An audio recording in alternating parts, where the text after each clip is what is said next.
We are back at Caldwell's Classics. You'll have to forgive the way I'm talking. I had a tooth pulled today. Boy, it was rough. Anyway, I got the old thermostat put in. And as you see, I got some deposits there. You're not supposed to use tap water in your coolant system. Okay? You're supposed to use distilled water. Whatever. Who cares, right? But anyway, I'm going to show you what I did. Got rid of the pollution pump. Gone. Wasn't needed anyway. The converter's been off this truck since Moby Dick was a minnow. A lot of this crap, everybody thinks if I unhook this vacuum line, my temperature sensor ain't going to work. That's a lie. That is all to do with emissions. There is some stuff you can eliminate. There's some stuff you can't. So these big hoses, I wanted to mainly go over this because I can't count how many of these vehicles I brought in. And I see where people has hacksawed these off down here. Go to this side. I've seen where people has went through here and cut these off because they couldn't get them out, beat them flat, whatever. I just unscrewed this filter up here, and that was a filter. The air would come out of it, and that little thing screwed on, and that was a filter. That's what that was inside there. A 1/2 inch black iron pipe threaded cap, screws right on that. Put a little thread sealer on it, sticker on there. Wouldn't start it up right away. Give stuff time to dry, guys. You know how many times I've seen somebody stick something together and put RTV all over shit, and 5 minutes later start it up and start driving it? No, that's not how it works. At least 24 hours on any thread, sealant, RTV. I don't care what anybody says. Let it dry. If you're in a hurry and you rush things, you're going to end up with rushed results. But anyway, I just put a 1/2 inch black iron cap on there. Got rid of the smog pump, so now that fuel pump's easy to get to. I'm not going to change the fuel pump because why? It's not broke. Stop changing parts that ain't broke. I probably couldn't find a fuel pump that good to save my life right now here in 2021.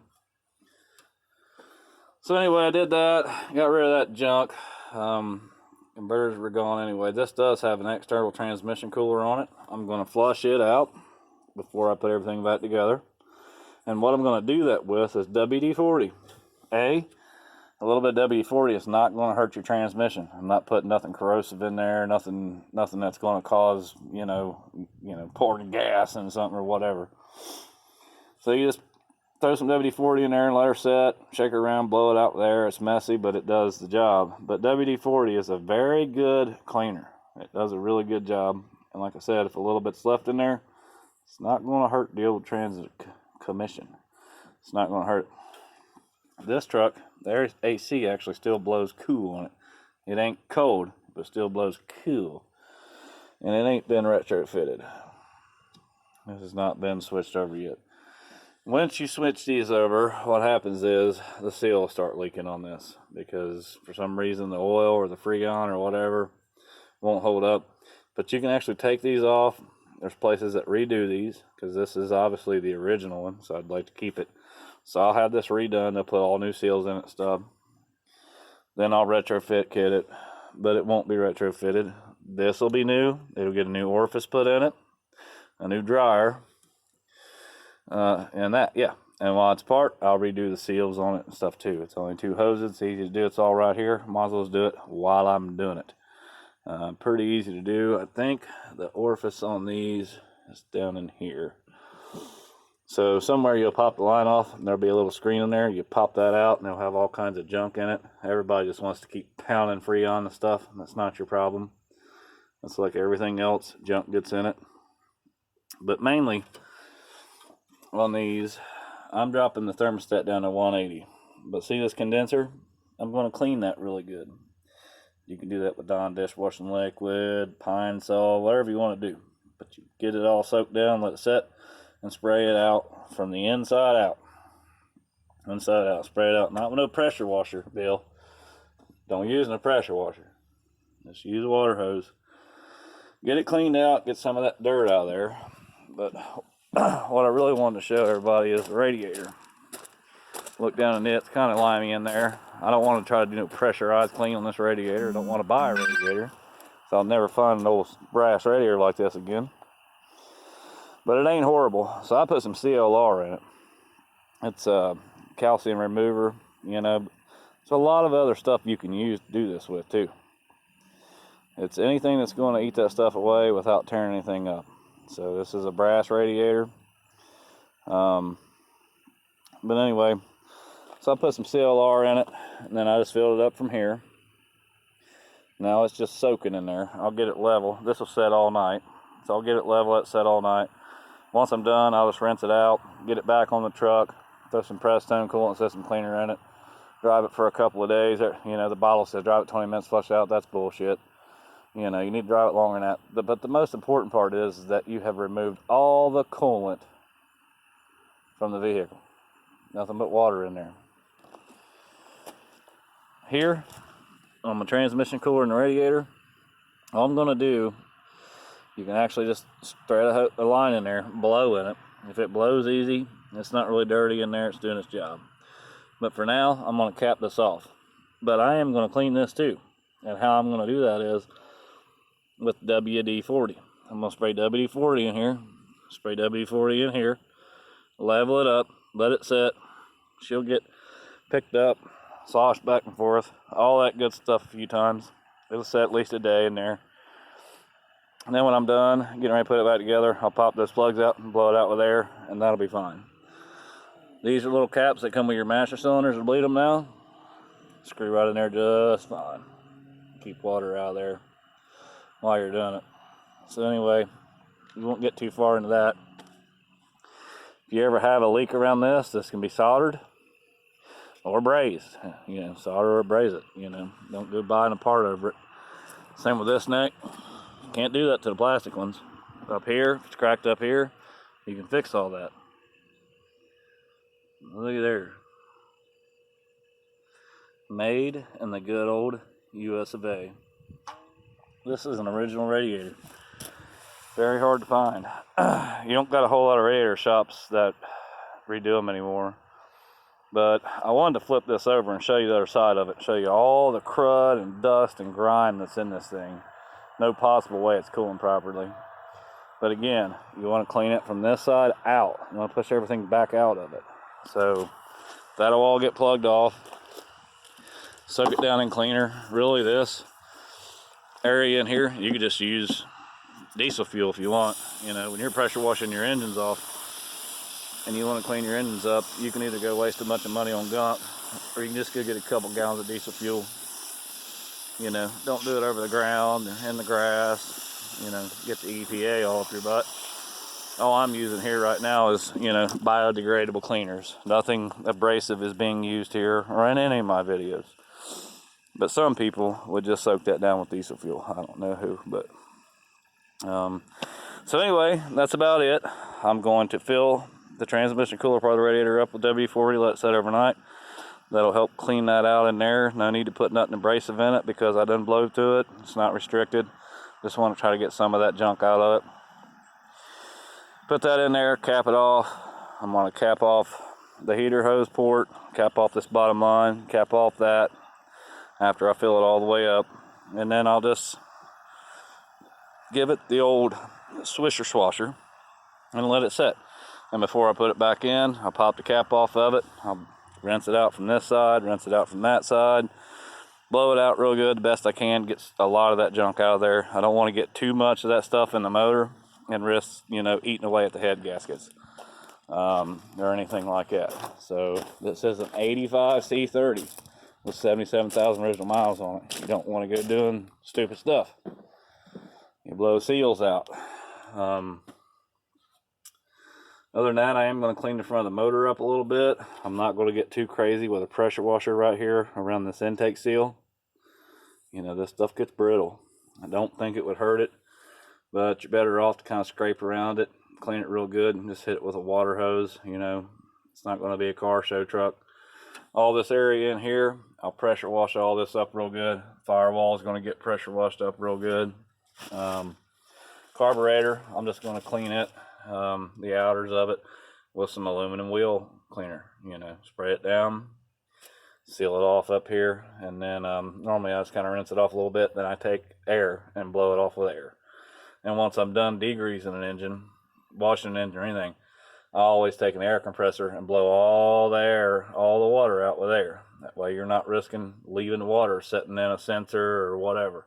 You know, blow it off before you put your shiner on there, whatever you use, tire foam, Armor All, the expensive stuff that says engine shiner that's really just tire shine, you know, stuff that makes dust cling to them.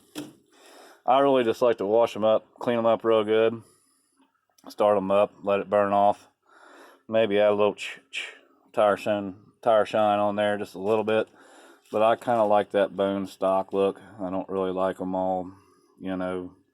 It seems like once you get them all shiny and blinging, next time you pop the hood, there's about an inch of gravel dust on it. This is a work truck. We're not going to work it a whole lot, but we are going to pull some stuff with it. But she's a pretty good old 454. I had to replace a harmonic balancer. Got that ordered. It's up at Napa right now. By the way, Napa know how. Napa know how. This is something you got to watch out about on these, guys. You know, not a hard job, but it can definitely tear up that bottom pulley. And I say it could definitely do some crank damage, cause that front seal to go out. You know, if the thing gets out there, it's out of balance and it's a wibbly wobbling on everything, and it cannot be good for it. But that baby came off great, I will tell you that. Other than that, that's about all I wanted to do on part 2. Just show you how I'm going to clean the radiator out. The condenser will get the same thing. Clean it out real good. That orifice actually might be in this hose. It might be up here, I don't know. I'll have to look that up. Or it could be, no, it's not there. It's either here, which it should be, or here. And there'll be a little filter that goes in there. Change that out, should be good. I know I don't have any leaks because I can push this button and still get cancer out of it. So as long as I don't create any leaks, I'm good. I'm gonna go ahead and order the kit to retrofit this. That don't mean I'm screwing the thing over it here just to put 134 in it. That means I'm going to order the kit. It'll come pre-equipped with it. Pre-equipped 134 and R12 have different high pressure switches too. So a lot of people don't realize that. A lot of times when you're doing a retrofit kit on these old trucks, you need to change that pressure switch. So another thing to think about. So I like to order the kit. It's easy to put in. You don't have to do the whole inside. I mean, you can, but I'm not, obviously, because that would take days, and I'm not doing it because I don't want to, because I don't feel like it, because I'm probably not going to do it. Just going to replace that. I'm going to pop that baby off of there, send it over, have some new seals put in it, you know, spruce it up a little bit. Put it back together. We're going to make the AC work on this for sure. For sure. I'm going to get a little paint on these transmission lines. Other than that, everything looks great. Whole truck looks great. In case you didn't see it in the first video. 85C30. I haven't put my magic shine on it yet. But just calm down. I can hear you cussing me right now. That's the first thing you should have done. No, it's not. First thing you do is you get everything mechanically fine. That stuff in there. Get these wheels off. Make sure the brakes are good to go. Make sure the whole underside's good to go. Get them off of there. You know, I don't know who needed steps to get up in. These trucks didn't sit that high. Them's coming off there. These things ruined these trucks. Ate them out. But luckily, these wasn't actually screwed to the, you know, somebody put rods out there. They did it right. I'm going to do a little bit of hillbilly touch up on that. A little spot of missing paint. That's from all the turbulence coming off these bad boys. Can't get that on a Ford. The only way you can blow paint off a Ford like that is just by slamming the door. But yeah, I like to get everything under the chassis going right. Stopping, going, lights, all that gets working. Then we shine the turd, okay? Then all this gets shined. Then all this in here will get shined. But man, woo, ain't that pretty. I mean, I just had a tooth pulled, so I can't be bending over. You know, gives me flashback to prison life anyway. It's like I've never been in prison. But anyway, we got dash pad on that. She's two-toned, but that's fine. Won't hurt at all. Seat, tons of farts still in there. I got a brother I'm gonna pay to sniff all the farts out of the seat. He should do that for about $20 or $25. Come down, sniff all the farts out of the seat. I think he did that for a dealership for 3 or 4 years when he was younger. It's hard to find good guys that sniff farts out of seats these days. But other than that, she got the old Napa mud flaps on it. I think I kicked them last time. I ain't kicking them again because I got my old generic shoes on right now from Walmart. Solid truck. Frame looks just as good as the bed. It was all done right. Lube up the old door hinges, but we're not going to get crazy with this truck. We're just going to leave her like it is. Get everything working right, driving right. The windows roll up and down fantastically. That's all good. So yeah, that's it. Well, that's part 2. Part 3 is going to be once I get a lot of this back together. Let you hear it running. Maybe we'll take it down the road. I would probably burn some rubber in it, but I think my dad would probably not spare the rod on me on this one. You know, he kind of took a liking to this one. So we probably won't be doing no burnout in this one. I don't like mistreating them, and doing a burnout in a dually is mistreating it. So other than that, anybody that watched, thanks for watching. Stay tuned. I'm eventually going to get somebody to help me edit these videos and do all that fancy stuff, but I really don't care if I do or not. It is what it is, uncut, raw. That's the way I like it. You know, all these guys get fancy. You know, pay people to do all this editing and stuff like that. Really, I just kind of want to show you what I'm doing. Maybe I might, like, hell, man, you know, all these years I've been, you know, a lot of people cut this off and mash this flat with vice grips. 1/2-inch pipe threaded pipe cap. Get it at your local plumbing store, 25 cents. Screws right on there. I don't think somebody's got the right alternator on this truck. I mean, it's the right alternator, bolts on right, but it don't have the right voltage. It should be a higher voltage alternator. But I will find out about that. And I'm thinking it might have come out with a 2-barrel because somebody put an aftermarket air filter on it. And I don't know any reason why they would do that unless it was a 2-barrel truck. And if it was, they should have sent the 2-barrel to Mike's Carburetors or something and just had them done and put it back on there. Don't really like messing with them when they're original. So, other than that, thanks for watching. I'm going to get back to this radiator.